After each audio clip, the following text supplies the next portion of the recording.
มาเราจะเล่าให้ฟังมาดูรีวิว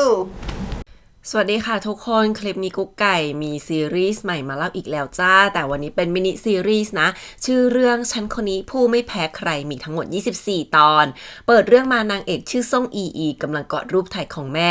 นางเอกเพิ่งตายไปแล้วนางเอกก็โดนนาแท้ๆทำร้ายทุบตีสั่งให้ขายบ้านทิ้งนางเอกถูกผลักล้มลงสายตาเปลี่ยนเกือบจะหยิบขวดเหล้ามาฟาดหัวแต่แล้วพระเอกก็โผล่มาห้ามบอกว่าเป็นสิทธิ์น้องของแม่นางเอกผลักนางเอกไปหลบในห้องก่อนจะหันไปทำร้ายนะแล้วก็หันกลับมาสายตานิ่งมากบอกต่อไปนี้จะเป็นนาให้นางเอกเอง6ปีต่อมานางเอกกลับมาประเทศจีนมาสมัครงานกับวีลินกรุ๊ปแต่ก็ถูกผู้จัดการหวังหลอกออกมาข้างนอกทำท่าจะลวนลามที่จริงนางเอกแอบเอากล้องมาอัดวันไว้ผู้จัดการหวังจับได้ก็เลยพยายามจะทำร้ายนางเอกจู่ๆผู้อำนวยการเชียร์ฝานวีก็มาเคาะกระจกรถหาว่ามาจอดรถเหยียบหญ้าจนเสียหายหมดแล้วผู้จัดการหวังรีบเลิกลักลงมาขอโทษผอ.ก็ยิ้มเย็นเชิญไปดื่มชาฝ่ายนางเอกค่อยๆหลบลงรถมาเจอกับผอ.เข้า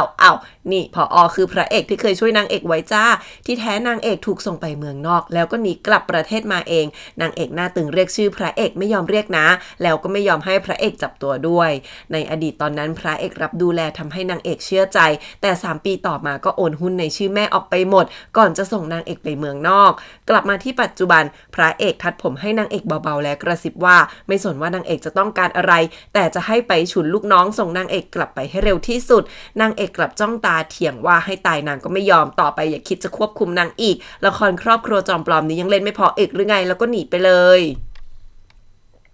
พระเอกสั่งให้ไปฉุนจับตาดูนางเอกไว้แล้วกลับไปคุยกับผู้จัดการหวังแบบขู่เขาถามว่าเรื่องทรยศบริษัทเนี่ยผู้จัดการหวังหรือผอ.อย่างเป็นคนทำไปฉุนก็ขู่แบบจ้องตาทำท่าน่ากลัวจนผู้จัดการหวังยอมพูดว่าทั้งหมดผอ.อย่างเป็นคนบงการก่อนออกไปพระเอกยังหันมาถามเสียงนิ่งว่าตะกี้เอามือข้างไหนแตะต้องนางเอกแหมหล่อมากทั้งพระเอกทั้งลูกน้องตกค่ำนางเอกมาหาเศร้าเฟยเอาคลิปความผิดเรื่องผู้จัดการหวังล่วงเกินกับที่มันหักหลังบริษัทมาให้นางเอกมุ่งมั่นว่าจะเข้าบริษัทไปเอาของแม่ในห้องทดลองมาให้ได้เศร้าเฟยเป็นหนุ่มน้อยหน้าตาน่ารักบอกต่อไปอย่ามาเสี่ยงแบบนี้อีกที่จริงเศร้าเฟยก็เป็นผอ.เป็นว่าที่รองประธานของกลุ่มวีหลินแล้วก็พานางเอกควงเข้างานมาด้วยวันนี้เป็นวันเปิดตัวน้ำหอมของอย่างนาน่าหรือผอ.หยางนางฐานะเทียบเท่าพระเอกเลยทีเดียวกำลังจะเดินมาทักเศร้าเฟยอยู่แล้วพระเอกก็โผล่มาขัดซะก่อนเศร้าเฟยเรียกพระเอกว่าอาจารย์ส่วนนางเอกก็ประกาศหน้าตาเฉยว่าเป็นแฟนเศร้าเฟยจิกกัดพระเอกว่านางมีน้าชายที่ตายไปแล้วพอดีเศร้าเฟยออกไปเอาของให้นางเอกก็ดันถูกเด็กเสิร์ฟในงานชนจนล้มไปเข้าทางพระเอกแหมผ้าที่ผูกข้อมือยังไปพันกับเนคไทพระเอกด้วยนะนางเอกแกล้งทำท่ารุกบอกอย่าลืมสิว่า3ปีก่อนทำกับนางไว้ยังไงแต่ไม่ทันจะแกะผ้าออกเศร้าเฟยก็กลับมาก่อน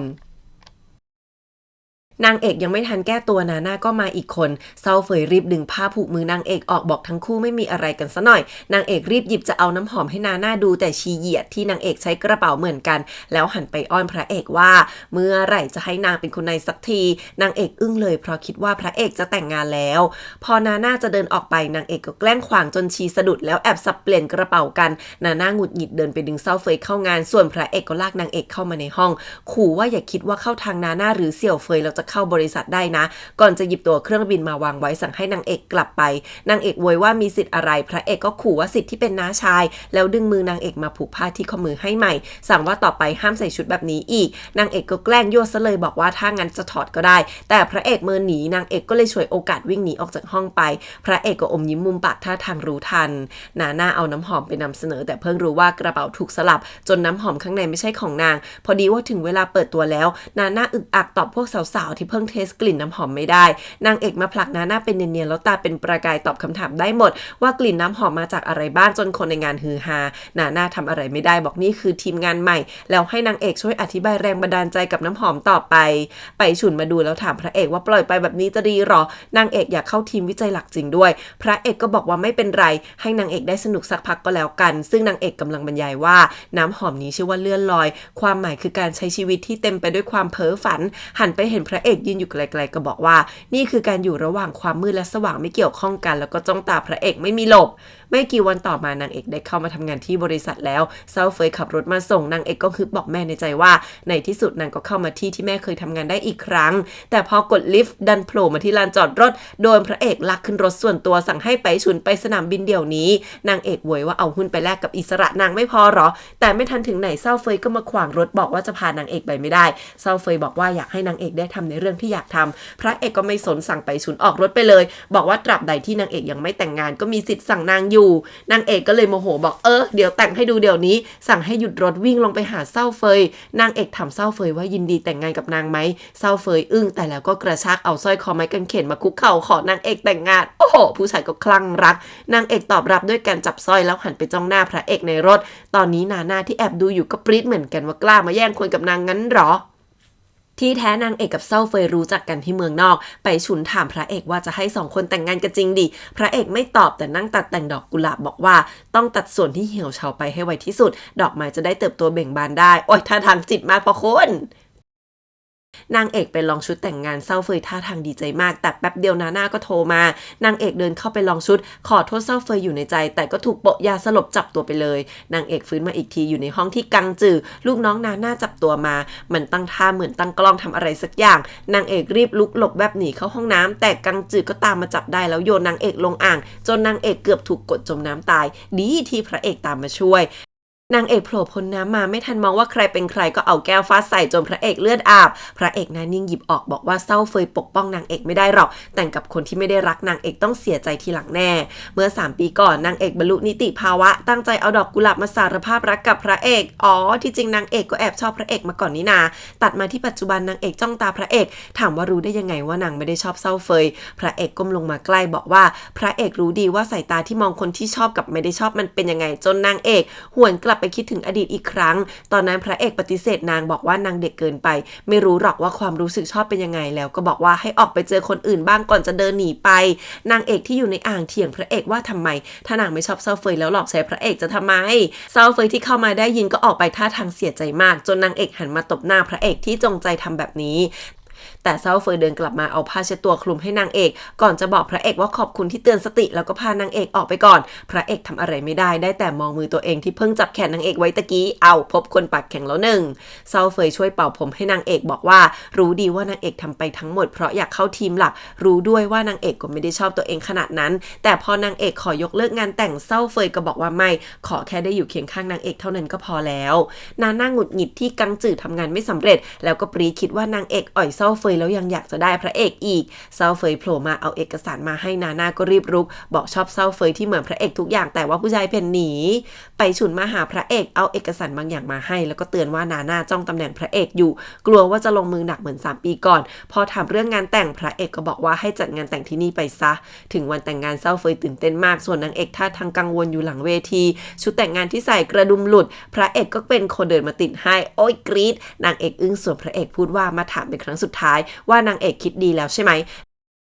นางเอกไม่ตอบแต่ส่วนว่าพระเอกเกี่ยวอะไรด้วยนาน่าโผล่มาเอาเอกสารปาใส่หน้าให้คนมาพาตัวไปหาว่านางเอกยักยอกเงินบริษัทไป5 ล้านหยวนนางเอกเถียงว่าเอกสารจัดซื้อนาน่าเป็นคนทำพระเอกตอนแรกทำเป็นไม่สนแต่กลับหยิบแหวนมาใส่มือตัวเองหันมาบอกนาน่าว่าเงิน5 ล้านไม่ใช่เรื่องบริษัทแต่เป็นเงินที่พระเอกโอนให้นางเอกเป็นค่าสินสอดงานแต่งของทั้งคู่แล้วก็ดึงมือนางเอกมาใส่แหวนแต่งงานให้เลยโอ้โหรวบรัดมากส่วนนางเอกคือมองแรงพระเอกมาก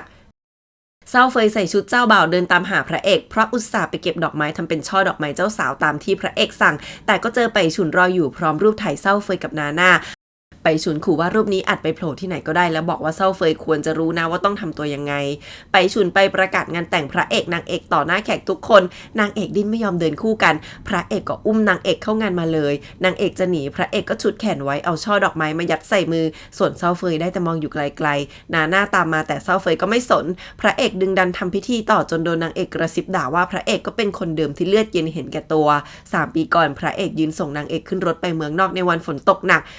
นางเอกร้องไห้ไม่ยอมไปพระเอกก็บอกว่าห้ามกลับมาอีกจนกว่าตัวเองจะอนุญาตพอถึงเวลาจูบเจ้าสาวนางเอกก็จะหนีแต่พระเอกบังคับจูบเจ้าสาวเลยแต่ที่จริงพระเอกเอานิ้วคั้นปากไว้จนนางเอกน้ำตาไหลเศร้าเฟยได้แต่เดินจากไปท่าทางโคตรเศ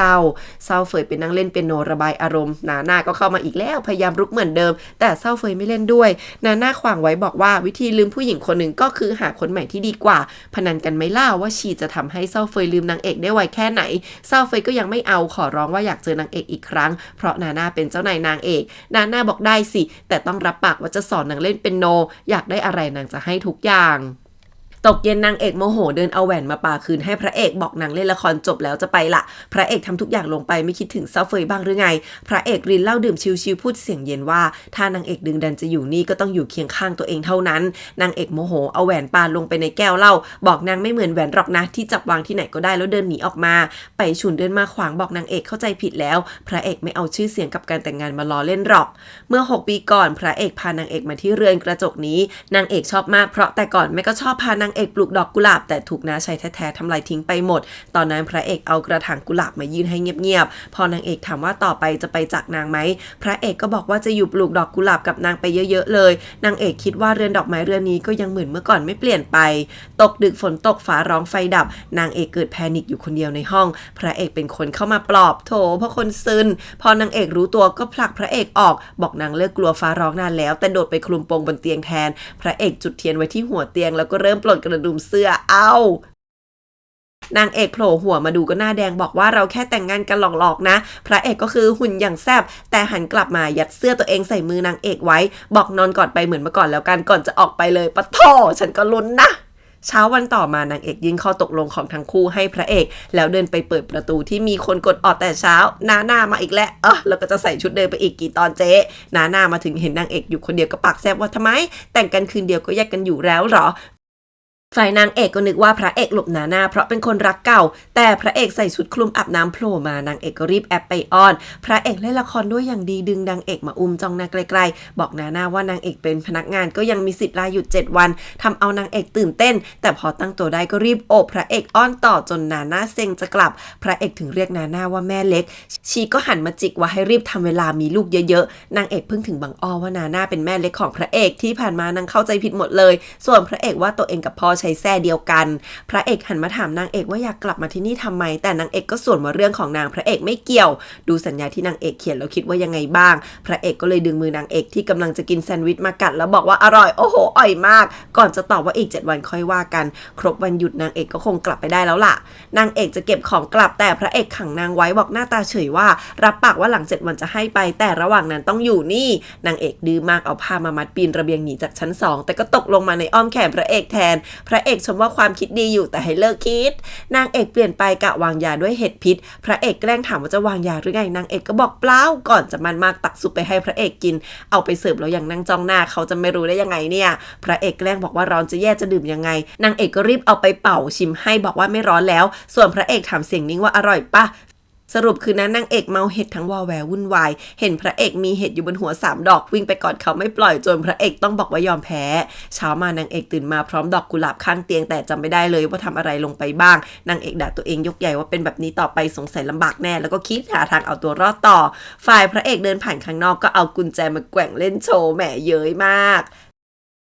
กนางเอกนั่งจัดดอกกุหลาบหลังผ่านไปแล้ว4 วันแล้วก็เอาไปโรยสร้างบรรยากาศในอ่างอาบน้ำพอพระเอกมาก็ใส่ตาระแวงมากนางเอกผลักพระเอกเข้าห้องน้ำไปเลยบอกเตรียมไว้ให้เป็นพิเศษแล้วนางเอกก็มาแอบฟังอยู่หน้าประตูพระเอกถอดเสื้อลงอ่างไปแล้วจนนางเอกได้ยินเสียงน้ำก็แอบเปิดประตูมาหยิบเสื้อคลุมอาบน้ำพระเอกออกมาพร้อมล็อกแล้วไปหยิบกุญแจบ้านมาเอาเสื้อคลุมไปโยนทิ้งจากระเบียงมันมากว่าพระเอกออกมาไม่ได้แน่แต่พอนางเอกเดินลงมาก็เห็นพระเอกนั่งกระดิกเท้ารออยู่ถามว่าได้ของที่ต้องการหรือยังแล้วก็รีบกุญแจบ้านคืนนางเอกพยายามแย่งแต่ดันเห็นหน้าอกขาวๆเลยอึ้งกลืนน้ำลายจนพระเอกบอกว่าเลือดกำเดาไหลแล้วเธอแกล้งเขาอีก7 วันผ่านไปนางเอกตีปีกว่านางได้กลับไปทำงานแล้วเซาเฟยก็ปีนระเบียงมาหาเพราะว่าเจ้าตัวหานางเอกไม่เจอติดต่อไม่ได้เลยมาหาด้วยตัวเองนางเอกรีบถอดสร้อยคอให้เซาเฟยก็หน้าม้อยขอโทษที่ปกป้องนางเอกไม่ดีพอนางเอกก็ยิ้มกว้างบอกไม่เป็นไร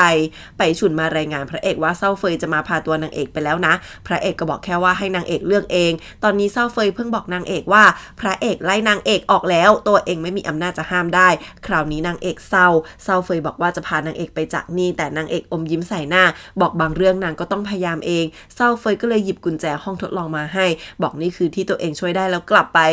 งงมากปีนระเบียงมาเองกลับเองนักเลงพอนางเอกหันมาสายตาเปลี่ยนเป็นเข้มแข็งแล้วก็คิดว่าพระเอกหลอกนางอีกแล้วเช้าวันต่อมาพระเอกบอกว่าจะพานางเอกออกไป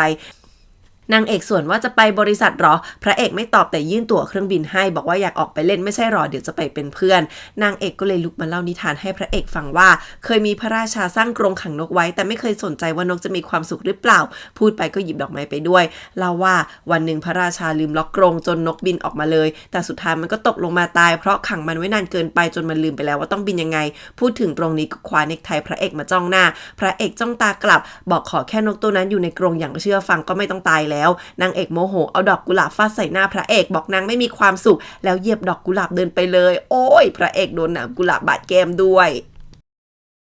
นางเอกออกมายืนเหม่อมองทะเลพระเอกหยิบเอาใบลาออกตามออกมาแล้วบอกว่าให้กับบริษัทเถอะนางเอกงงว่านี่มันใบลาออกปลอมๆแต่พระเอกดันไม่อนุมัติหรือว่าเปลี่ยนใจไม่ไล่นางออกแล้วกันแน่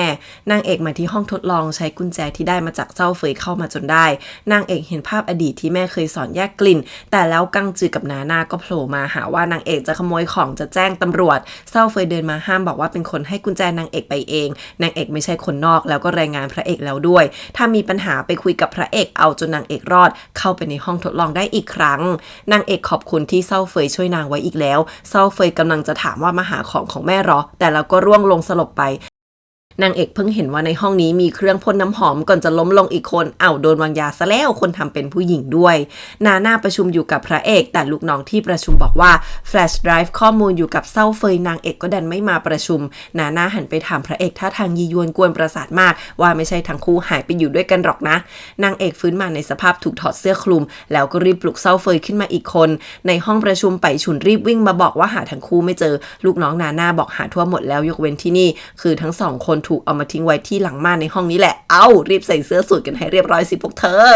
ตอนที่กำลังจะถูกเปิดโปงจู่ๆก็มีคลิปของนาน่าเปิดมาในจอเป็นคลิปนางเต้นแบบทั้งตลกเซ็กซี่จนนาน่าปรีแตกลุกมาไล่ทุกคนออกไปจากห้องให้หมดพระเอกรู้แล้วว่าเกิดอะไรขึ้นเลยหลอกด่านาน่าไปกลุ่มนึงส่วนนาน่าได้แต่เสยยิ้มพูดว่ามีฝีมือจริงพอออกไปกันหมดแล้วพระเอกถึงให้เศร้าเฟยกับนางเอกออกมาเศร้าเฟยถูกพระเอกไล่ออกไปทันทีส่วนนางเอกถูกพระเอกผลักลงบนเก้าอี้เศร้าเฟยพยายามช่วยก็ยิ่งโดนพระเอกจ้องถามว่าแกยังไม่ไปอีกนางเอกนี่คือสายเดี่ยวร่วมไปข้างหนึ่งแล้วพระเอกช่วยใส่ให้เบาๆแต่หน้าตาคือดูโหดมากแล้วพระเอกก็ปล่อยนางเอกไปถามว่าเนี่ยหรอวัตถุประสงค์ที่กลับมาแผนการห่วยๆแบบนี้ยังจะตกหลุมอีกพอหันมาเห็นนางเอกใส่เสื้อไม่เรียบร้อยก็มาช่วยกลัดกระดุมให้จนนางเอกใจเต้นพระเอกบอกว่าเดือนหน้าจะมีการสอบประจำปีถ้าอยากเข้าห้องทดลองอย่างผ่าเผยก็สอบเอาแล้วอยู่ให้ห่างจากนาน่าแล้วพระเอกก็มีอะไรก็ไม่พูดตรงๆพระเอกเอาโครงการที่นาน่าเคยดูแลให้คนอื่นทำบอกว่าวีหลินเป็นเลือดเนื้อของพ่อแม่จะไม่ยอมให้ใครหน้าไหนมาทำร้ายทั้งนั้น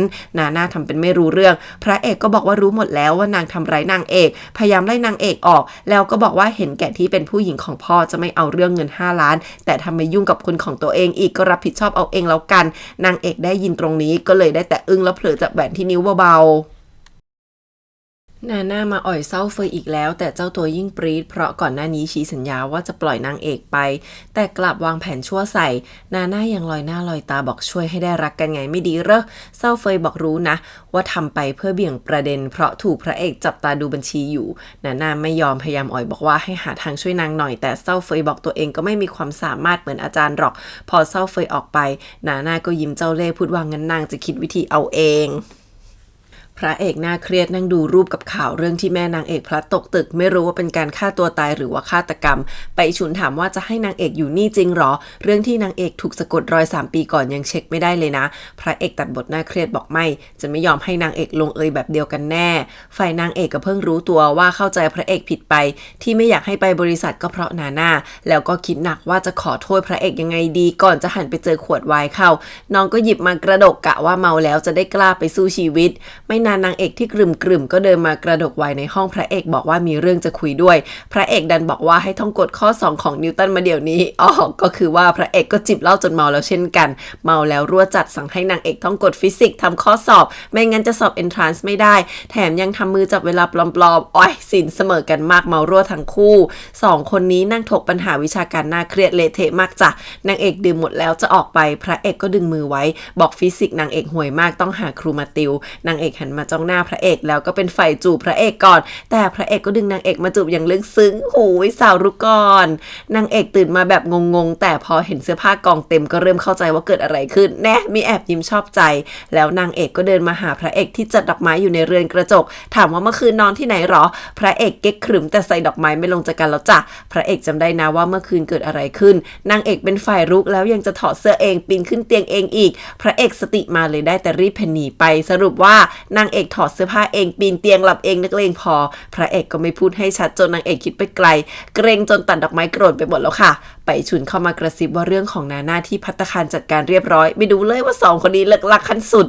นาน่าเพิ่งรู้ว่าพระเอกรู้เรื่องที่นางแอบยักยอกทำกำไรแล้วก็รายงานจนตอนนี้นางถูกแช่แข็งทรัพย์สินทุกอย่างนาน่าปรี๊ดมากเพราะนางเป็นแม่เลี้ยงพระเอกแท้ๆแต่ถูกข่มตลอดเศร้าเฟยเข้ามาเก็บกวาดดอกไม้ที่นาน่าระบายโกรธปาทิ้งพูดลอยๆว่าสู้พระเอกไม่ได้หรอกยกเป็นว่าจะมีความสำคัญกับบริษัทมากกว่านี้นาน่าเลยพูดถึงกุหลาบเป็นหนึ่งซึ่งเป็นงานทดลองลับของแม่นางเอกมันช่วยกระตุ้นกลิ่นเฉพาะตัวของแต่ละคนได้เรียกว่า100 คน100 กลิ่น10,000 คน10,000 กลิ่นมีคุณค่ามากนาน่ามันว่าจะไปหางานนี้มาให้ได้เซาเฟยก็บอกว่าโปรเจกต์นี้ยกเลิกไปแล้วนี่ชีไม่สนบอกคิดออกแล้วดีอกดีใจว่าเซาเฟยเป็นดาวนำโชคฉันว่าไม่ใช่มั้ง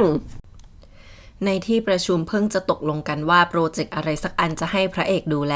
ฝ่ายนางเอกก็ปลอมเป็นแม่บ้านแอบเข้ามาในห้องแลบของแม่พอดีกังจื่อลากนาน่ามาถามว่าให้โปรเจกต์นี้กับพระเอกได้ไงนาน่ายิ้มย่องว่านางไปดีลกับผอ.หลิวไว้แล้วว่าโปรเจกต์นี้จะไม่ให้พระเอกผ่านแน่ถ้าพระเอกทำโปรเจกต์ใหญ่ไข่นั่นแล้วก็จะต้องโดนไล่ออกที่แท้วางแผนไว้นางเอกที่แอบได้ยินก็เลยคิดว่าไหนๆก็ไหนๆไปช่วยพระเอกหน่อยก็ได้เพราะนางก็เป็นคนของพระเอกแล้วนี่แล้วนางเอกก็มาดีลกับผอ.หลิวเองคนเดียวผอ.หลิวเล่แล้วชวนนางเอกไปกินข้าวกัน2 คนบอกว่าให้ดื่มก่อนเสร็จดื่มแล้วมีความสุขถึงจะเซ็นสัญญาได้แหมมันเลวนางเอกไม่ยอมผอ.หลิวก็เอาเรื่องพระเอกมาขู่จนนางเอกยกเหล้าดื่มพระเอกเป็นคนมาแย่งไปดื่มแทนแล้วก็ดันนางเอกออกไปข้างๆทำเอาผอ.หลิวเซ็งพระเอกเป็นคนมานั่งดีลแทนผอ.หลิวมันก็เริ่มเลยบอกอยากได้ส่วนแบ่ง5 ส่วนนางเอกสะอึกเพราะแบบนี้ก็ไม่มีกำไรแล้วแต่พระเอกตอบตกลงทันทีบอกว่าเป็นเพื่อนเก่าจะให้ก็ได้ผอ.หลิวยังเล่นแง่นางเอกส่งปากกาให้มันก็แกล้งทำร่วงใส่หม้อที่กำลังเดือดแล้วสั่งให้พระเอกใช้มือหยิบปากกาขึ้นมานางเอกปรี๊ดทั้งด่าทั้งสาดน้ำใส่จนผอ.หลิวเรียกลูกน้องเข้ามาพร้อมอาวุธพระเอกไม่ยอมแล้วจ้าหันไปขู่ว่าถ้าวันนี้พวกเรามีอันตรายแกไม่มีทางออกไปจากนี้ได้แน่แล้วก็ลุกขึ้นจูงมือนางเอกออกไปเลยอย่างเท่เดินออกมานางเอกก็พยายามดึงแขนเสื้อพระเอกไว้บอกขอโทษเพราะนางทำสัญญาล่มแต่พระเอกหันมาบอกว่าผอ.หลิวก็แค่อาวุธคนอื่นเท่านั้นไม่ต้องโทษตัวเองหรอกนางเอกเพิ่งรู้แต่ก็ตาเป็นประกายตบแขนพระเอกบอกไม่ต้องห่วงนางจะรับผิดชอบพระเอกอย่างถึงที่สุดแน่สบายใจได้แล้วค่อยๆจับมือผู้ชายเบาๆโถแมนมากพระเอกเกือบซึ้งนางเอกเอื้อมมือไปคว้ากระเป๋าตัวเองในมือพระเอกแล้วกลับเฉยแล้วพระเอกก็ได้รับสายโทรศัพท์ที่คนโทรมาบอกว่าจัดการทางผอ.หลิวแล้วพระเอกก็สั่งให้ไปจัดการคนที่ไม่ยอมเชื่อฟังคำเตือนพอวางสายพระเอกเพิ่งคิดได้ว่าเมื่อกี้นางเอกจะรับผิดชอบอะไรนะนาน่าถูกคนจี้จับมาพอฟื้นชีถึงเพิ่งรู้ว่าถูกมัดอยู่ในห้องมีเสียงผอ.หลิวพูดขึ้นมาแต่ที่จริงเป็นนางเอกใช้เครื่องเปลี่ยนเสียงนาน่าไม่รู้ก็พูดหมดว่าเดี๋ยวจัดการเขี่ยพระเอกแล้วจะคืนเงินให้คราวที่แล้วนางเอามา5 ล้านแต่ต้องรอไล่เก็บพระเอกออกไปก่อนถึงจะเอาเงินมาได้เอาไว้ให้ชีได้ทำโปรเจกต์ดอกกุหลาบเป็น1แล้วจะเอาเงินมาให้แน่ทั้งหมดนี้นางเอกก็แอบอัดไว้ด้วยแป๊บเดียวนาน่าก็รู้ว่านางเอกเป็นคนทำแต่ชีก็ยังไม่สนบอกนางเอกไม่มีหลักฐานนางเอกเอากระบองไฟฟ้ามาขู่ว่าจะเผาเนื้อชีทิ้งซะเลยสรุปว่านางเอกก็เลยบังคับให้นาน่าพูดจนได้คลิปมา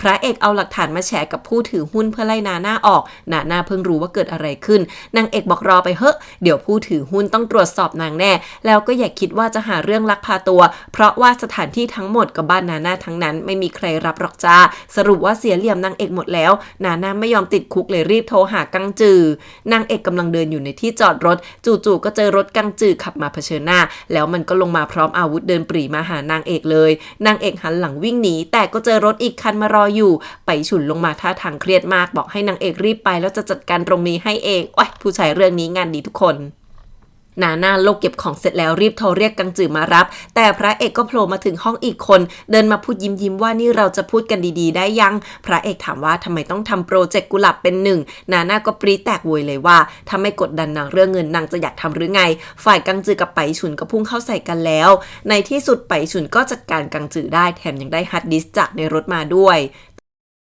ยพระเอกเรียกเซาเฟยมาถามว่ารู้เรื่องที่นาน่ากำลังทำกุหลาบเป็นหนึ่งไหมหน้านิ่งเซาเฟยรีบบอกว่ารู้แต่พยายามห้ามแล้วตัวเองไม่อยากยุ่งกับโปรเจกต์ที่พระเอกสั่งปิดด้วยตัวเองหรอกอ้าวไม่ใช่นี่นาพระเอกฟังแล้วก็สั่งให้เซาเฟยไปคุมบริษัทสาขาอื่นเพื่อเพิ่มประสบการณ์แล้วให้เลิกยุ่งกับนางเอกด้วยไม่งั้นจะทำให้ครอบครัวผิดหวังตบบ่าเบาๆแล้วก็เดินออกไปเซาเฟยก็เลยเริ่มใส่ตาเปลี่ยนไปฉุนรายงานเรื่องกังจือแล้วสงสัยว่าคนที่แอบสะกดรอยตามนางเอกจะใช่นาน่าหรือเปล่าแต่พระเอกบอกไม่น่าใช่นาน่ายังไม่รู้เลยว่ามีรูปนางเอกที่ถูกแอบสะกดรอยอยู่ไปฉุนถามว่าจะไปเตือนนางเอกดีไหมนางเอกก็เดินเข้ามาได้ยินพอดีไปฉุนคือรีบเพ่นเลยพระเอกก็บอกว่าตอนนี้นาน่าถูกตำรวจจับเรียบร้อยและกำลังถูกสอบสวนหลังจบเรื่องนางเอกก็ไปได้แล้วจนนางเอกหน้าม้อยถามว่าไล่นางหรอถ้างั้นแหวนต้องคืนหรือเปล่าพระเอกบอกว่านางเอกอยากไปไม่ใช่หรือไงแต่ก็บอกเรื่องแหวนถือว่าให้นางเอกไปแล้วอยากทำยังไงก็แล้วแต่ละกันจนนางเอกทำท่าจะถอดแหวนออกพระเอกเลยลุกมามองหน้าในใจก็คิดว่านางเอกอยากอยู่ต่องั้นหรอนางเอกใส่ตาดีใจใส่แหวนคืนส่วนพระเอกก็เอื้อมมือมาเหมือนจะจับไหล่ในมือพระเอกก็ใส่แหวนเหมือนกันแต่สุดท้ายก็ตัดใจไม่มองหน้าจนนางเอกเปลี่ยนใจถอดแหวนวางไว้เลยเพราะคิดว่าพระเอกคงไม่ต้องการนางแล้วที่แท้เมื่อ3 ปีก่อนมีสายโทรศัพท์ลึกลับโทรมาขู่พระเอกเรื่องกุหลาบเป็นหนึ่งบอกให้ส่งของมาเอานางเอกมาขู่พร้อมส่งรูปมาให้ตอนนั้นพระเอกเลยตัดสินใจให้นางเอกเซ็นโอนหุ้นของแม่แล้วส่งนางเอกไปเมืองนอกเพื่อป้องกันอันตรายนางเอกเสียใจมากไม่อยากไปร้องไห้ขอร้องว่าอย่าส่งนางไปได้ไหมแต่พระเอกทำใจแข็งส่งนางเอกออกไปด้วยตัวเองถึงวันนี้พระเอกก็ยังไม่รู้เลยว่าใครเป็นคนอยู่เบื้องหลังทำให้นางเอกเข้าใจผิดว่าที่พระเอกดูแลมาตลอดก็เพื่อหุ้นของแม่เท่านั้นพระเอกเอานาฬิกาที่นางเอกเคยให้มายืนดูแล้วก็เมินอยู่คนเดียวนางเอกเดินเข้ามาถามเรื่องคืนก่อนพระเอกก็ปฏิเสธว่าวันนั้นไม่มีอะไรเกิดขึ้นนางเอกเลยเอาตั๋วเครื่องบินเมื่อ3 ปีก่อนมาถามว่าที่เก็บไว้มันคืออะไรที่จริงตอนนั้นนางเอกวางแผนจะไปเที่ยวกัน2 คนแต่พระเอกฉีกทิ้งที่แท้ยังเก็บไว้ตั้งหากนางเอกยิ้มบอกนางรู้หมดแล้วไปฉุนแล้วว่าตอนนั้นนาน่ากดดันทุกคนบีบเอาหุ้นพระเอกก็เลยให้โอนหุ้นนางเอกมาเพื่อปกป้องนางตอนนี้พระเอกจะส่งนางกลับไปก็เลยให้ไปฉุนเอาสัญญาหุ้นมาให้เซ็นไปฉุนยังเล่าเรื่องอื่นอีกด้วยทำดีคราวนี้นางก็รู้พระเอกเลยบอกว่าที่ทำไปเพราะกลัวว่าจะรักนางใช่ไหมพระเอกที่นิ่งมาตลอดเลิกลักแล้วจ้านางเอกมองหน้าแล้วก็บอกพระเอกก็รู้สึกเหมือนกันใช่ไหมพระเอกรีบหลบบอกคิดเอาเองฝ่ายเดียวแล้วหนีไปเลยมีนางเอกยืนหัวเราะอยู่คนเดียวคิดว่าคราวนี้พระเอกไม่รอดแน่วันต่อมาพระเอกเดินลงมาทำงานตอนเช้าเจอนางเอกใส่ชุดแดงเซ็กซี่น่ารักยืนรออยู่โอ้โหสวยขนาดนี้เดี๋ยวคุณน้าก็ตะบะแตกจริงหรอกจ้ะนางเอกเดินเข้าหาบอกว่าวันนี้คือวันครบรอบที่พระเอกส่งนางไปเมืองนอกเมื่อ3 ปีก่อนนางเอกจัดโต๊ะดินเนอร์ไว้2 คนริมน้ำแล้วก็อ่อยด้วยการให้พระเอกช่วยผูกเสื้อให้ด้วยเพราะว่ามือเปียกสู้เขานะพระเอกไม่หลงกลหยิบทิชชู่ยื่นให้แทนนางเอกไม่ยอมแพ้เดินมาใกล้จนพระเอกถามว่าอยากได้อะไรกันแน่นางเอกยังยั่วไม่หยุดจนพระเอกต้องเอาซ่อมมาขู่ยายน้องก็บอกว่ารู้นะว่าเล่นกับไฟก่อนจะเอื้อมไปหยิบของบนโต๊ะทำเอาพระเอกทนไม่ได้ลุกหนีจะกลับบอกว่าทำตัวเป็นเด็กนางเอกก็เลยเดินไปถอดรองเท้าทำท่าจะเอ็นหลังลงสระซะเลยแหมร้ายพระเอกตกใจรีบวิ่งมาอุ้มแล้วก็ดุใส่ยายน้องเอื้อมมือไปถอดแว่นเขาอมยิ้มถามว่าทำไมตื่นเต้นขนาดนี้โอ๊ยสายตาเปลี่ยนแล้วนะแต่ว่าก็มีสายโทรศัพท์มาขัดจังหวะบอกการสอบเลื่อนขึ้นมาเป็นพรุ่งนี้พระเอกเลยหันมาบอกว่าให้เตรียมตัวสอบดีๆพอนางเอกคืนแว่นให้พระเอกก็รีบไปก่อนการสอบเทสน้ำหอมที่ว่าเนี่ยผอ.อู๋เป็นคนมาจัดสอบด้วยตัวเองทั้งที่ปกติอยู่เมืองนอกแต่มาถึงชีดมไปแค่คนเดียวก็ด่าว่ากลิ่นไม่ได้มาตรฐานสักนิดจะไม่รับผลงานวันนี้ทั้งหมดนางเอกขาเลยว่าดมไปคนเดียวจะเอามาตัดสินทุกคนได้ยังไงผอ.อู๋ก็รู้ด้วยว่านางเอกเป็นคนของพระเอกแล้วก็เถียงกันจนผอ.อู๋หาเรื่องสาดน้ำร้อนใส่แต่พระเอกมาบังให้แบบเท่จนสุดท้ายผอ.อู๋ก็ยอมปล่อยให้นางเอกได้ทำงานที่นี่ต่อ คืนนั้นนางเอกย่องมาหาไปฉุนที่กำลังทำแผลให้พระเอกอยู่เห็นนางเอกแอบเข้ามาก็ยังช่วยไม่ยอมบอกพระเอกว่านางเอกมาแล้วทั้งสองคนกำลังคุยกันว่าผอ.อู่ลงมือแบบนี้เพราะเพิ่งรู้ว่าพระเอกกับนางเอกแต่งงานกันพระเอกพูดไม่หยุดว่าเป็นห่วงนางเอกจนไปฉุนถามว่ากลัวนางเอกหึงหรือไงพระเอกรีบบอกว่าไม่ใช่แต่พอหันมาก็เจอนางเอกโผล่มาแทนจนพระเอกอึ้งส่วนไปฉุนเพ่นพร้อมด่าเจ้านายว่าทึมมากนางเอกอมยิ้มเต็มหน้าแล้วลงมือทำแผลให้แบบใกล้ชิดยายน้องนี่ก็ลงมือจีบเองตลอดพระเอกก็อดทนเก่งจริงๆทำแผลเสร็จนางเอกก็ถามว่าผอ.อู่เป็นใครชีเป็นผู้ถือหุ้นใหญ่แล้วยังเป็นลูกสาวสกุลอู่อีกวันต่อมาอยู่ๆพระเอกก็เก็บของจะไปทำงานต่างเมืองนางเอกงอแงไม่ยอมแบบไม่งั้นให้นางไปด้วยจนดึงพระเอกลงมาบนเตียงด้วยกันแม้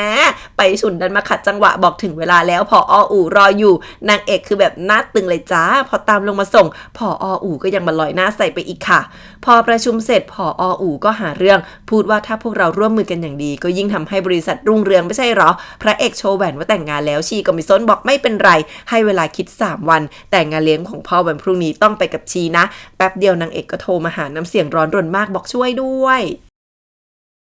พระเอกได้ยินก็รีบตามออกไปหานางเอกเลยแต่ที่จริงนางเอกแกล้งเรียกพระเอกมาหาค่ะพระเอกเหม่อไปแป๊บเพราะนี่มันเหมือนสมัยก่อนเป๊ะนางเอกน่ารักมากวิ่งดุกดิกเอาไอติมมายัดใส่มือออมแอมบอกว่าอย่าโกรธเลยนะนางเอกเช็คมาแล้วว่าพระเอกประชุมเสร็จอะไรเสร็จแล้วไหนๆมาแล้วก็มาเป็นเพื่อนเล่นนางหน่อยที่นี่คือโรงเรียนเก่าที่พระเอกมักจะมารอนางเอกเสมอนางเอกแกล้งถามว่าเมื่อก่อนนางก็สวยเรียนก็เก่งทำไมไม่มีใครมาจีบเลยก่อนหน้านี้พระเอกไล่หนุ่มๆไปหมดทำไมพระเอกก็แถว่านางเอกยังเด็กต้องใส่ใจการเรียนพอดีว่ามีหนุ่มน้อยนักบาสมาขอแอดวีแชทพระเอกก็ไม่ยอมอีกบอกว่าแกยังเด็กไปขยันเรียนก่อนไอ้หนุ่มไม่ยอมพระเอกเลยบอกมาแข่งกันถ้าแข่งบาสชนะได้ถึงจะได้วีแชทนางเอกไปแล้วพระเอกก็ถอดสูตรโยนทีเดียวชุดลง3แค่นั้นไปอย่างเทพนางเอกกำลังกรี๊ดดีใจไม่รู้เลยว่าพระเอกเก่งขนาดนี้แต่อยู่ๆทั้งคู่ก็ถูกอาจารย์วิ่งมาหาเรื่องเพราะนึกว่าเป็นเด็กแอบคบกันนางเอกรีบจูงมือพระเอกวิ่งหนีพระเอกก็ร้อนตัววิ่งตามมาเฉยนางเอกพาพระเอกวิ่งมาหลบหลังเสาแล้วก็รุกเขาอีกบอกนี่คือฐานลับของพวกคู่รักพระเอกจะหนีแต่นางเอกไม่ยอมตอนนี้นางเอกรู้ว่าพระเอกใจเต้นแรงมากทำสายตาดีใจน้องกระซิบพูดว่าหัวใจไม่โกหกพระเอกก็ชอบนางเอกใช่ไหมแล้วขยับมาใกล้เรื่อยๆแต่พระเอกก็เอามือขวางไว้บอกว่าหยุดเกาะเรื่องได้แล้วนางเอกหน้าเสียเดินหนีออกมาถามว่าจำได้ไหมว่านางฝังของบางอย่างไว้ที่นี่ถ้าหาไม่เจอนางก็ไม่กลับโอ้โหปวดจริงๆแต่พระเอกก็ขุดแปลงดอกไม้แถวนั้นจนเจอกล่องไม้พอเปิดมาในนั้นมีดอกกุหลาบสีน้ำเงินอยู่พระเอกเห็นแล้วอาการออกเลยเหมือนจะวูบเห็นภาพที่ตัวเองเดินไปเจอศพแม่นางเอกพร้อมดอกไม้นี้อยู่ในมือนางเอกเดินกลับมาอีกทีพระเอกก็หายไปแล้วส่วนพระเอกกลับมาดื่มเหล้าคิดในใจว่าเรื่องตัวเองกับนางเอกไม่มีวันเป็นไปได้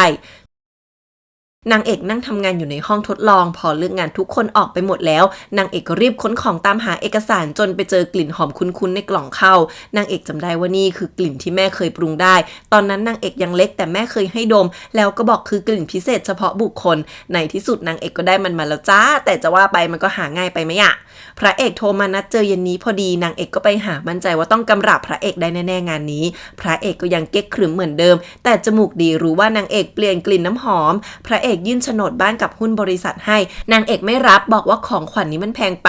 วันนี้ครบรอบ1 เดือนที่แต่งงานกันมานางเอกแกล้งถามว่าพอครบปี3 ปี10 ปีจะให้อะไรนางไม่ฟังที่พระเอกจะห้ามแล้วบอกว่ามีของขวัญจะให้เช่นกันแล้วยายน้องก็ปิดตาพระเอกจูงมือเข้ามาในบ้านก่อนจะค่อยๆเปิดตาโอ้โหจัดห้องไว้อย่างโรแมนติกพระเอกถอนหายใจถามว่าเนี่ยรอเซอร์ไพรส์แล้วให้นางเอกรีบนอนก่อนจะเดินหนีนางเอกไม่ยอมปล่อยพระเอกไปผลักลงบนเตียงบอกนางไม่ใช่เด็กแล้วนะที่จริงในสายตานางเอกมีแค่พระเอกคนเดียวพระเอกถามว่าคิดดีแล้วหรอพอนางเอกตอบว่าใช่พระเอกก็ผลักลงไปนอนแทนแล้วค่อยๆทำท่าเหมือนจะถอดเสื้อนางเอกตื่นเต้นแต่พระเอกขำแล้วก็บอกว่ากลัวขนาดนี้ยังจะไม่ยอมหย่าอีกที่แท้สัญญาที่พระเอกยื่นให้ก็คือหนังสือสัญญาหย่านางเอกเองก็รู้เช่นกันเลยเตรียมทุกอย่างนี้ไว้พระเอกลุกขึ้นมาแล้วบอกว่าอย่าฝืนตัวเองเลยไม่ว่ายังไงพระเอกก็เป็นครอบครัวนางเอกเสมอวางหนังสือหย่าไว้ให้แล้วออกไปทิ้งนางเอกไว้คนเดียวโถคนดูนี่โดนแกอีกแล้วใช่ไหมที่บริษัทพระเอกเรียกประชุมผู้ถือหุ้นนางเอกแอบเดินมาได้ยินทุกคนกำลังหาเรื่องที่พระเอกทำให้ผอ.อู่ไม่พอใจจนจะถอนเงินทุนผอ.อู่แกล้งพูดว่าถ้าเป็นครอบครัวเดียวกันมันก็ง่ายแล้วแหมจะบังคับพระเอกแต่งงานให้ได้นางเอกได้ยินก็รู้แล้วว่าพระเอกถูกกดดันให้แต่งงานเพื่อช่วยบริษัทส่วนพระเอกปัดมือผอ.อ อูแล้วบอกว่ามีหนทางแก้ไขเรื่องขาดทุนแน่ผอ.อูยังขู่ว่ามีแค่นางที่ช่วยสถานการณ์บริษัทได้นางเอกก็เลยโมโหเดินเข้ามาบอกว่านางก็ช่วยได้เหมือนกันเอาน้ำหอมวางบนโต๊ะประกาศว่านางมีกุหลาบเป็นหนึ่งแต่พระเอกใส่ตาเครียดสุดๆคืนนั้นพระเอกลากนางเอกมาถามว่าเอากุหลาบเป็นหนึ่งมาจากไหนที่จริงนางเอกไม่มีหรอกพระเอกดุเลยว่าไปสัญญากับพวกนั้นว่าจะเอามาให้ภายใน3 วันได้ยังไงนางเอกก็ชิลบอกนางมีวิธีพระเอกเครียดมากสั่งว่าเรื่องนี้นางเอกไม่ต้องยุ่งให้เซ็นหนังสือสัญญาหย่าซะแล้วที่เหลือพระเอกจะจัดการเองแต่นางเอกหัวเราะพูดว่าพระเอกชอบนางขนาดนี้ได้ยังไงที่ลงมือทั้งหมดก็เพราะเป็นห่วงเพราะอยากปกป้องนางใช่ไหมว่าแล้วก็ฉีกหนังสือสัญญาหย่าทั้งหมดทิ้งบอกว่าพระเอกหลอกนางบ่อยแล้วนางไม่เชื่อง่ายๆหรอกแล้วก็อมยิ้มไม่หยุดเป็นเลิศวันต่อมาผอ.อูรู้ว่าพวกผู้ถือหุ้นย้ายกลับไปเข้าข้างพระเอกสายตานางก็คือเปลี่ยนแบบมีแผนอีกแล้วจ้าที่จริงพระเอกกำจุดอ่อนพวกนั้นไว้ส่วนใหญ่ก็คือมีอีหนูรับหลังทั้งนั้นทั้งหมดนี้คือนางเอกไปแอบสืบมาให้นางเอกแผนร้ายจนไปฉุนยังยอมผอ.อูโทรมานางเอกเดินมาได้ยินแค่ว่าพระเอกคิดดีแล้วก็ได้ยินพระเอกบอกไปฉุนว่าเรื่องผอ.อูห้ามนางเอกรู้น้องฟังแล้วก็น่าเสียเดินหนีไปเลยอุตส่าห์เอาผลไม้มาฝากเขานางเอกกลับมานั่งหงอยคิดว่า2 คนนี้ปิดบังอะไรกันแน่แต่แล้วผอ.อูก็โทรมาหาด้วยตัวเองนัดนางเอกออกมาเจอกันมาคุยเรื่องพระเอกน้องก็ไม่กลัวตอบรับทันทีนางเอกไปหาผอ.อูคนเดียวชีก็บอกว่านางเอกไม่มีอะไรสักนิดไม่คู่ควรอยู่ข้างพระเอกเลยนางเอกด่าว่าแค่นี้น่าเบื่อมากแต่พอจะกลับก็ถูกดักไว้ผอ.อูกะว่าจะให้พระเอกเลือกว่าจะไปกับนางเอกหรือไปกับนางวางแผนอ่อนๆอีกแล้วผอ.อูมั่นมากว่าพระเอกรักบริษัทนี้ที่พ่อกับแม่สร้างมาต้องเลือกชีมากกว่านางเอกแน่นอนชีนัดพระเอกมาเจอต่อแล้วพระเอกก็มาคนเดียวเพราะให้ไปฉุนอยู่เป็นเพื่อนนางเอกที่บ้านพระเอกมาถึงก็พูดเหมือนเดิมว่าไม่ได้มากินข้าวไม่ตกลงเรื่องงานแต่งพอจะกลับผอ.อูก็เอานางเอกมาขู่นางเอกตกหลุมง่ายไป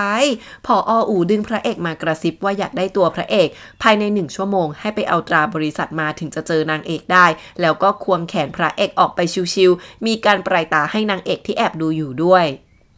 นางเอกไม่ได้ยินว่าทั้งคู่คุยอะไรกันแต่ก็น้ำตาไหลคิดว่าพระเอกเลือกผอ.อูไปแล้วพระเอกกลับไปค้นของทุกอย่างเตรียมมาให้ผอ.อูแต่ระหว่างทางเจอพวกนักเลงเป็น10มาดักรอชีวางแผนไว้หมดแล้วกะว่าถ้าตัวเองไม่ได้ก็แค่ทำร้ายพระเอกทิ้งซะไปฉุนมาช่วยพระเอกสู้เป็น10 รุม 2ส่วนผอ.อูมาปล่อยนางเอกเยาะเย้ยว่าฉันชนะก่อนจะเอาเงินกองไว้ให้นางเอกบอกนี่คือค่าชดเชยจากนางกับพระเอกทำเอานางเอกดื่มเหล้าไปร้องไห้ไปเพราะเสียใจมาก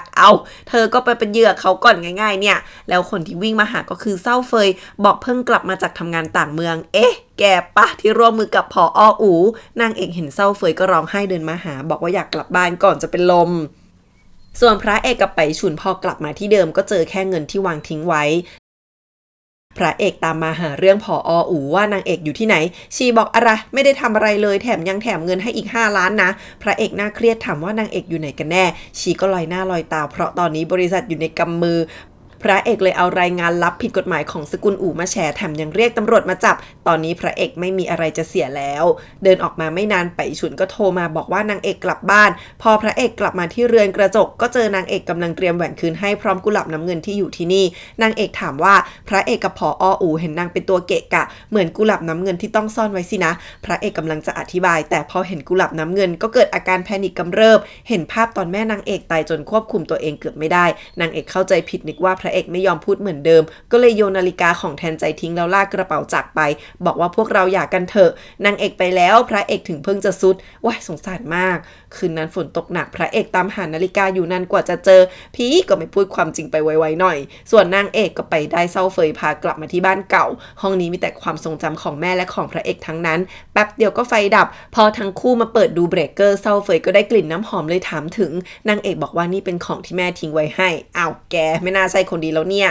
พระเอกนั่งดื่มอยู่คนเดียวไปฉุนเข้ามารายงานว่านางเอกกลับถึงบ้านแล้วส่วนผอ.อูถูกตำรวจตรวจสอบอยู่ก่อนจะมองพระเอกว่านี่คือสถานการณ์ที่พระเอกต้องการจริงหรอด้วยความเป็นห่วงพระเอกกลับเอานาฬิกาที่นางเอกให้ใส่กล่องดอกกุหลาบที่นางเอกเคยให้ไว้แต่ไม่ตอบอะไรสักคำฝ่ายนางเอกก็เจออาจารย์เหลียงที่อยู่ใกล้ๆบ้านอาจารย์เข้าใจผิดว่านางเอกกับเศร้าเฟยเป็นแฟนกันแล้วยังบอกว่าถ้าอีกคนเจอนางเอกต้องดีใจแน่แต่คนที่โผล่มาก็คือพระเอกมาในลุคสบายๆคูลๆแบบหล่อมาก อาจารย์เหลียงเห็นทั้งคู่ตึงกันก็รู้ว่าทั้งสองคนโกรธกันอีกแล้วก่อนจะแนะนำเรื่องแฟนนางเอกบอกปัดว่าพระเอกไม่เกี่ยวข้องทำท่าเหมือนเราไม่มีอะไรเกี่ยวกันสักนิดแต่พอเดินออกมาเจอเด็กเสิร์ฟทำน้ำร้อนหกใส่พระเอกก็เป็นคนแรกที่ลุกมาคว้าน้ำแข็งแล้วจูงมือนางเอกออกจากร้านมาเลยมาถึงก็บังคับประคบน้ำแข็งให้ถามว่าเพื่อผู้ชายคนเดียวมันคุ้มหรอถึงจะหย่ากันแล้วพระเอกก็ยังเป็นครอบครัวนางเอกอยู่ดีนางเอกเถียงว่าทำไมเห็นนางไปกับคนอื่นก็หวงของขึ้นมาหรอบอกนับแต่นี้ต่อไปพวกเราไม่เกี่ยวข้องกันคราวนี้พระเอกของขึ้นคว้านางเอกมาจูบอย่างรุนแรงแล้วก็นิ่งมาได้ตั้งนานนะเฮ้ยพระเอกนางเอกหงุดหงิดผลักแล้วก็ตบพระเอกเลยพระเอกจะเข้าไปคุยด้วยแต่เซาเฟยวิ่งตามมาทันแล้วพานางเอกกลับทันทีพระเอกเพิ่งรู้ตัวว่าตอนนี้ตัวเองสูญเสียการควบคุมทุกอย่างแล้วก็ไม่รู้ว่าตัวเองเป็นอะไรกันแน่ยังไม่รู้ตัวเอกคุณนะนางเอกกลับมานั่งดื่มเบียร์จนเมาเซาเฟยก็นั่งเฝ้าพยายามห้ามนางเอกหันมาขอบคุณที่ดีกับนางขนาดนี้แล้วก็ขอโทษเซาเฟยก็บอกรู้ดีว่าสู้พระเอกไม่ได้นางเอกด่าพระเอกมากมายบอกว่าเซาเฟยทั้งหนุ่มทั้งอ่อนโยนดีจะตายไปแล้วก็เมาหลับพับไปเซาเฟยก็เลยอุ้มนางเอกเข้าไปนอนทั้งหมดนี้พระเอกยืนแอบมองอยู่ที่หน้าต่างพอเห็นว่าในถังขยะมีทั้งตุ๊กตาและรูปคู่ที่ทั้งสองคนเคยถ่ายด้วยกันถูกทิ้งไว้ก็เก็บกลับมานั่งกินเหล้าเมาอยู่คนเดียวไปฉุนทนไม่ไหวมาห้ามบอกว่าพระเอกควรรู้ใจตัวเองได้แล้วเรื่องเมื่อ6 ปีก่อนมันผ่านไปแล้วส่วนพระเอกก็เอานาฬิกาที่นางเอกให้ออกมาดูแล้วพี่เขาก็ยอมเอามาใส่แล้วค่ะสายตาเริ่มเปลี่ยนเป็นมุ่งมั่นจะกลับไปทวงนางเอกมาแล้วใช่ไหมวันรุ่งขึ้นพระเอกมาเคาะประตูห้องนางเอกแต่เช้าแต่เซาเฟยเป็นคนมาเปิดแล้วก็ไล่พระเอกกลับบอกทั้งคู่ไม่เกี่ยวข้องกันพระเอกดึงแขนไว้แรงมากแต่นางเอกเป็นคนมาช่วยแล้วก็ผลักพระเอกออกไป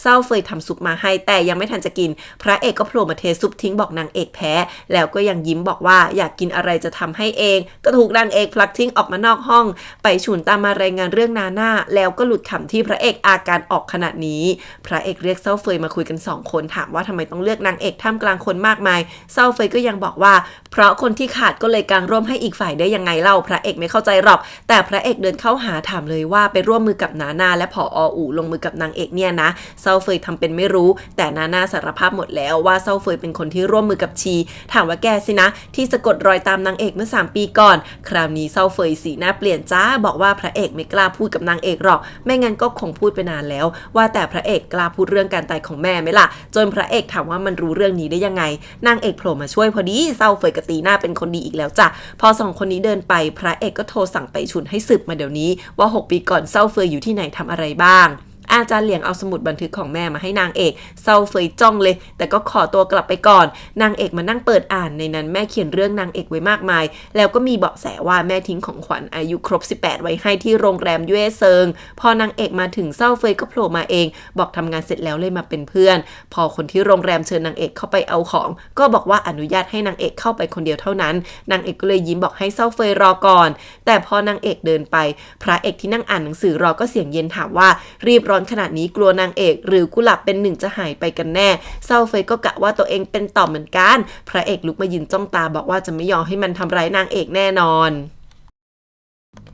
ที่ห้องรับรองนางเอกได้ของมาแล้วเป็นกุหลาบกับกล่องอะไรสักอย่างพอเดินกลับมาพระเอกก็เรียกให้กลับไปด้วยกันเดี๋ยวนี้แต่นางเอกไม่สนไปกับเซาเฟยพระเอกเห็นดอกกุหลาบสีน้ำเงินก็แพนิคจนเป็นลมไปเลยลืมตามาอีกทีไปฉุนก็เฝ้าอยู่ข้างๆพระเอกเงียบไปแป๊บหนึ่งแล้วถามว่านางเอกมาแล้วใช่ไหมไปฉุนตอบว่าใช่สินางเอกเป็นคนมาส่งแล้วก็เฝ้าทั้งคืนด้วยแต่พอพระเอกถามว่าไปไหนแล้วไปฉุนก็บอกว่าอ้าวตัวเองมาแล้วนางเอกก็ต้องกลับสิแกยังไม่รู้ตัวพระเอกเซ็งบอกว่าไม่มายังดีสักกว่าของที่แม่ทิ้งไว้ให้ต้องใส่รหัสลับนางเอกลองยังไงก็ไม่ได้จนสุดท้ายเอาน้ำหอมมาดมจนเดากลิ่นน้ำหอมทั้งหมดออกมาในที่สุดนางเอกก็เปิดได้เป็นแฟลชไดรฟ์ที่แท้แม่ทิ้งกุหลาบเป็นหนึ่งไว้ให้จริงๆนางเอกสงสัยว่าการทดลองนี้มันเกิดอะไรขึ้นกันแน่พอดีพระเอกโทรนัดมาเจอเซาเฟยแอบได้ยินว่านางเอกพูดว่าจะไปคุยเรื่องกุหลาบเป็นหนึ่งก็ใส่ตาเปลี่ยนทันทีระหว่างทางเดินนางเอกถูกคนร้ายขี่มอเตอร์ไซค์มาชิงกระเป๋าไปพระเอกเป็นคนมาช่วยไว้จนถูกแทงสวนก่อนจะหนีไปได้นางเอกเป็นห่วงแต่พระเอกก็ยังปากแข็งเหมือนเดิมบอกว่าแผลไม่ร้ายแรงให้นางเอกต้องมางานศพหรอกโถเพราะคนซึ้นเซาเฟยคือคนที่เอาของไปจริงๆใส่ตาจิตมากบอกว่าจะเอาของที่เป็นของตัวเองคืนมาให้หมดแล้วก็พยายามเปิดดูข้อมูลไปฉุนมารายงานระหว่างทำแผลให้พระเอกว่า6 ปีก่อนเซาเฟยเรียนอยู่เมืองนอก พระเอกก็เลยให้ไปสืบเรื่องคนร้ายวันนี้นางเอกเดินมาเห็นพระเอกไม่เจ็บแล้วก็จะกลับคราวนี้พระเอกลุกมาอธิบายเรื่องที่โกดังแต่นางเอกก็บอกว่าช่างมันเถอะยังไงพระเอกก็เป็นคนพูดเรื่องหย่าก่อนพระเอกเลยเดินมาจับแขนบอกที่ผ่านมาพระเอกกลัวว่านางเอกจะไม่เข้าใจว่ารักหรือแค่พึ่งพากันแน่นางเอกหันมาจะพูดเรื่องอะไรบางอย่างแต่พอเห็นแผลพระเอกก็บอกปัดว่ารอให้พระเอกหายก่อนก็แล้วกันคราวนี้พระเอกก็เลยวิ่งไปกางแขนจะโดดลงน้ำเหมือนที่นางเอกเคยทำถามว่าจะยกโทษให้ตัวเองได้ไหมนางเอกตาโตเลยส่วนพระเอกก็ถอยไปเรื่อยในที่สุดนางเอกทนไม่ไหววิ่งมาดึงพระเอกล้มลงไปด้วยกันพระเอกผลักนางเอกลงแล้วจูบไปทีนึงถามว่ายกโทษให้ได้ไหมนางเอกไม่ตอบพระเอกก็จูบอย่างลึกซึ้งอย่างโหยหาในที่สุดนางเอกก็ยอมจูบตอบแล้วโอ๊ยเข้าใจกันสักทีเศร้าเฟยนั่งอ่านข้อมูลทั้งคืนแต่ไม่ได้อะไรเลยมีแต่ข้อมูลที่ผิดพลาดจนมันโมโหมากไปฉุนตามจนเจอมอเตอร์ไซค์แล้วพระเอกตามมาแต่ก็วางแผนอะไรบางอย่างในที่สุดพระเอกก็เข้ามาเจอเศร้าเฟยตอนนี้มันเปิดหน้าเต็มที่เรียกพระเอกว่าพี่ชายด่าว่าพระเอกเสแสร้งในเมื่อรู้ทุกอย่างแต่แรกทำไมยังรับมันไว้แถมเก็บไว้ข้างกายอีกแล้วก็ถามว่ากุหลาบเป็นหนึ่งอยู่กับพระเอกสินะพระเอกก็ตอบว่ารู้นะว่ามันดูถูกอยากเอาชนะแต่กุหลาบเป็นหนึ่งไม่มีอยู่จริงเศร้าเฟยคลั่งเลยหาว่าพระเอกโกหกแล้วก็เอาแฟลชไดรฟ์มาโยนทิ้งให้พระเอกไปเก็บส่วนมันปล่อยถังน้ำมันร่วงแล้วก็จุดไฟเผาก่อนจะยืนดูพระเอกสำลักควันตามหาแฟลชไดรฟ์ไอ้เลวเอ้ยแต่พอวิ่งออกไปมันก็เจอไปฉุนดักรออยู่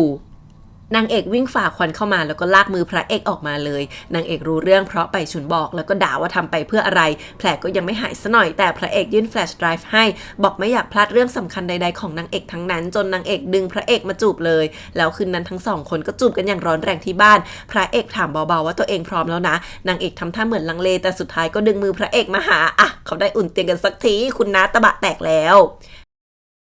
ทั้งสองคนนั่งดูวิดีโอด้วยกันที่จริงแล้วใน Flash Drive คือคลิปของแม่กับนางเอกทั้งนั้นในนั้นมีพระเอกตอนยังเป็นนักศึกษาที่มาสอนการบ้านให้นางเอกด้วยน่ารักมากพระเอกบอกว่าแม่รักนางเอกมากจริงๆตัวเองก็เหมือนกันนางเอกก็เลยชวนพระเอกออกไปด้วยกันที่นึงแล้วนางเอกก็พาพระเอกไปที่แม่ชอบมากไปตะโกนบอกแม่ว่าเจอคนที่รักแล้วนะต่อไปทั้งสองคนจะปลูกกุหลาบด้วยกันเยอะๆจู่ๆเศร้าเฟยก็โทรมาขู่บอกว่านางเอกมีความสุขขนาดนี้ยังไม่รู้ละสิว่าพระเอกทำอะไรกับแม่พระเอกเครียดจนสุดนางเอกตกใจมากพระเอกก็บอกว่าให้หยิบยาให้นางเอกเพิ่งรู้ว่าพระเอกต้องกินยารักษาโรคซึมเศร้ามาตลอดพระเอกยอมเล่าให้นางเอกฟังว่าเพราะเห็นแม่นางเอกตกตึกตายก็เลยกลายเป็นมีอาการเวียนหัวหูอื้อนางเอกดูออกว่ายังมีเรื่องอื่นอีกพระเอกก็เลยเล่าว่าเศร้าเฟยเป็นน้องต่างแม่พ่อพระเอกเมื่อก่อนคงรักสนุกไม่เบานางเอกก็เลยบอกว่าต่อไปนางจะปกป้องพระเอกเองแล้วกอดพระเอกไว้ไปฉุดวิ่งมาหน้าเครียดอีกแล้วพระเอกสั่งให้นางเอกกลับบ้านไปก่อนเพราะมีเรื่องต้องจัดการแต่นางเอกก็มองตามสายตาแปลกๆเช่นกัน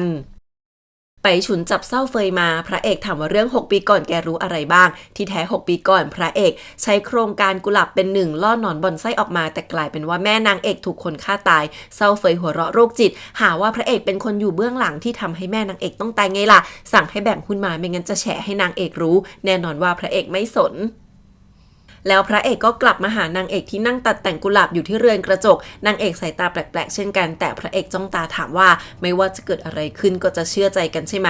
นางเอกเอากรรไกรตัดแต่งมาขู่แล้วบอกว่าล้อเล่นพระเอกรีบกอดนางเอกจากข้างหลังเหมือนกลัวจะเสียนางเอกไปนางเอกหันมาถอดแว่นพระเอกแล้วทั้งคู่ก็จูบกันที่เรือนกระจกคือที่จริงนางเอกแอบตามไปจนได้ยินเรื่องทั้งหมดแล้วนางก็น้ำตาไหล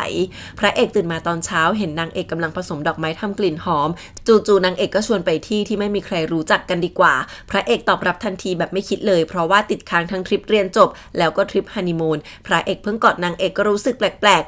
คราวนี้นางเอกก็เลยบอกว่านี่คือกลิ่นพิเศษที่ปรุงให้ชื่อว่าหักหลังก่อนจะผลักพระเอกที่ไร้เรี่ยวแรงล้มลงพระเอกฟื้นมาอีกทีก็ค่ำแล้วแถมยังถูกล่ามแขนไว้ด้วยนางเอกหันมาบอกว่าที่แท้ก็เป็นพระเอกที่ทำร้ายแม่นางจนตายพระเอกก็ไม่เถียงเลยพูดแค่ว่านางเอกรู้หมดแล้วหรอนางเอกร้องไห้บอกว่าพระเอกไม่ควรเข้ามาในชีวิตทำให้นางทั้งรักทั้งพึ่งพิงทั้งที่ฆ่าแม่นางเนี่ยนะพระเอกก็บอกแค่ว่าขอโทษนางเอกสายตาคือทั้งรักทั้งแค้นบอกว่าเกลียดพระเอกแล้วก็เดินตากฝนหนีออกมาข้างนอกก่อนจะล้มลงกอดตัวเอง ไอ้เศร้าเฟยมันมาจากไหนก็ไม่รู้มาถึงก็กางร่มให้แล้วนางเอกก็สลบอีกและฉันละมองบนแกมาได้ยังไงนางเอกค่ะเป็นคนไปช่วยมันตีไปฉุนสลบมันก็เลยหนีออกมาได้นางเอกรู้สึกตัวฟื้นมาเศร้าเฟยก็นั่งเฝ้าอยู่นางเอกตัวร้อนเป็นไข้มันก็จับมือพยายามบอกว่าพวกเราเหมือนกันถูกพระเอกทำร้ายเหมือนกันถามว่าถ้าไม่มีพระเอกจะรักมันไหมแต่นางเอกดึงมือกลับบอกว่าที่ช่วยก็เพราะเศร้าเฟยคือเพื่อนที่ดีที่สุดของนางเศร้าเฟยก็ยังบอกว่าจะรอจนกว่าจะถึงวันที่นางเอกรักมันนางเอกเข้าใจผิดพระเอกอีกแล้ว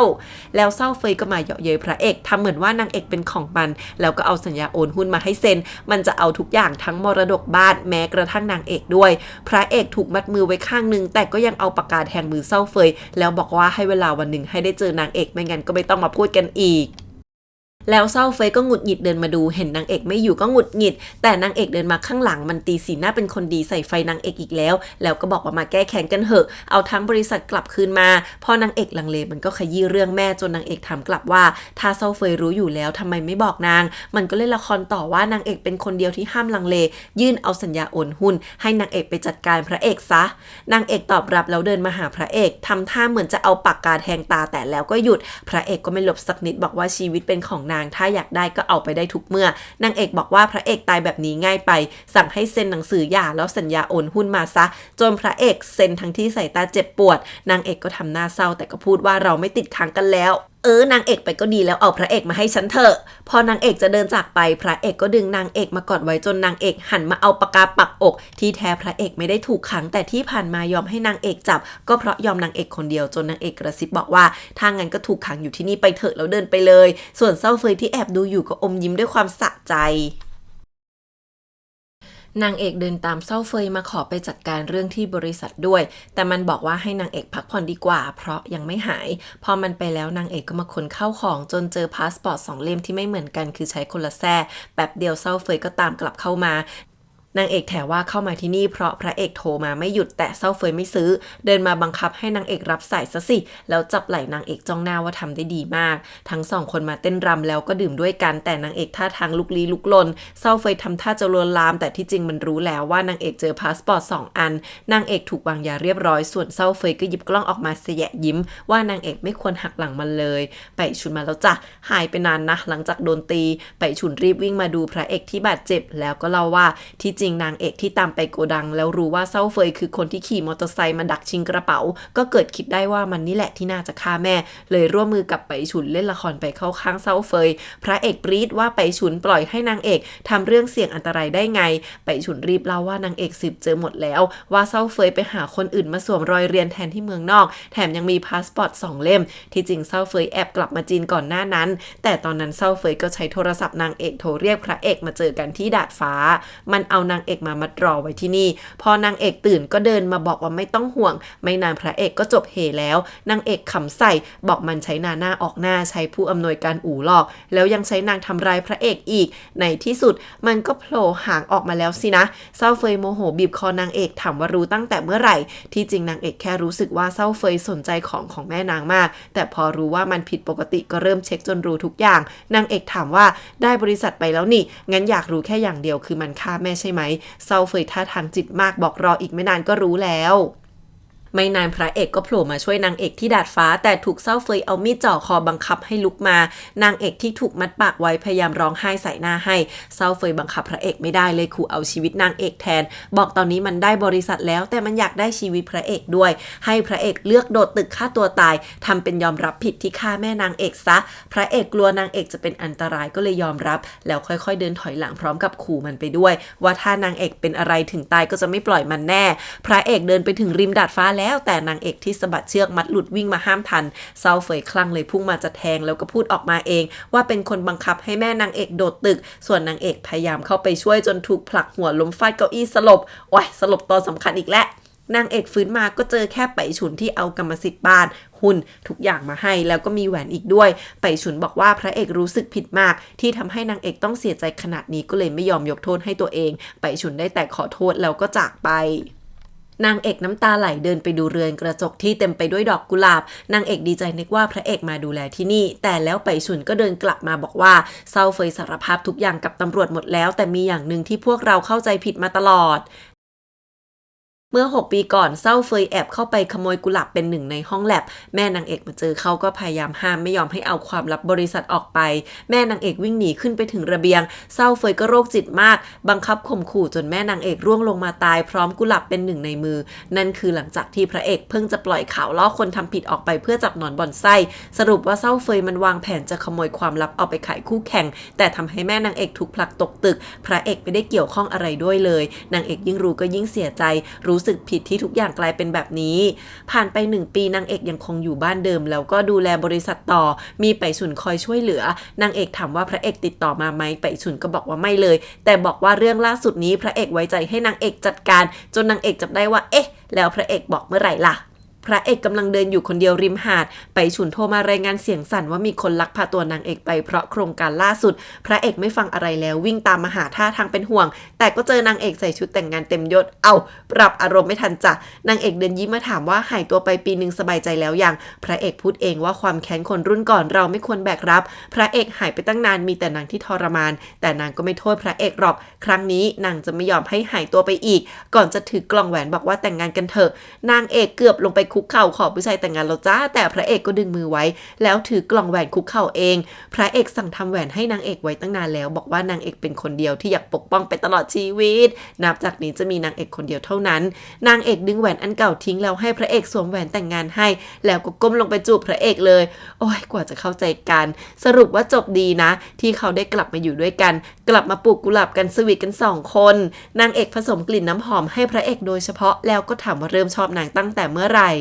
ที่จริงตั้งแต่6 ปีก่อนตอนที่แม่นางเอกตายพระเอกก็โทษตัวเองหายไปจากบริษัทวันหนึ่งพระเอกมารับนางเอกที่โรงเรียนนางเอกก็วิ่งมาหาท่าทางร่าเริงเอาเมล็ดกุหลาบมาให้บอกว่าให้ปลูกดอกไม้สิต้องอารมณ์ดีขึ้นแน่ๆหลังจากนั้นพระเอกก็ปลูกกุหลาบมาตลอดกุหลาบที่เป็นของนางเอกคนเดียวเท่านั้นจบจ้าก็ขอปิดเรื่องนี้ฉันคนนี้ผู้ไม่แพ้ใครไว้ตรงนี้นะคะทุกคนยังไม่ค่อยเข้าใจชื่อเรื่องว่าใครไม่แพ้ใครเนาะขอตัดเข้าช่วงโฆษณาแป๊บใครอยากตามรอยซีรีส์ไปเมืองจีนสิ่งที่ห้ามลืมเด็ดขาดก็คือครีมกันแดดนี่เลยทุกคนอยากแนะนำครีมกันแดดแอลลี่ที่มาจากประเทศญี่ปุ่นของเขาดีมากคือว่ากุ๊กไก่เนี่ยนะใช้ตั้งแต่สมัยก่อนเมืองไทยไม่มีขายต้องฝากเพื่อนหิ้วมาจากญี่ปุ่นน่ะเดี๋ยวนี้นะซื้อง่ายขายคล่องเพราะว่าแอลลี่ไทยแลนด์เขามีขายใน Shopee จ้ากดตาม description นะหรือว่ากดที่รูปถุงช้อปปิ้งเลยก็ได้นะทุกคน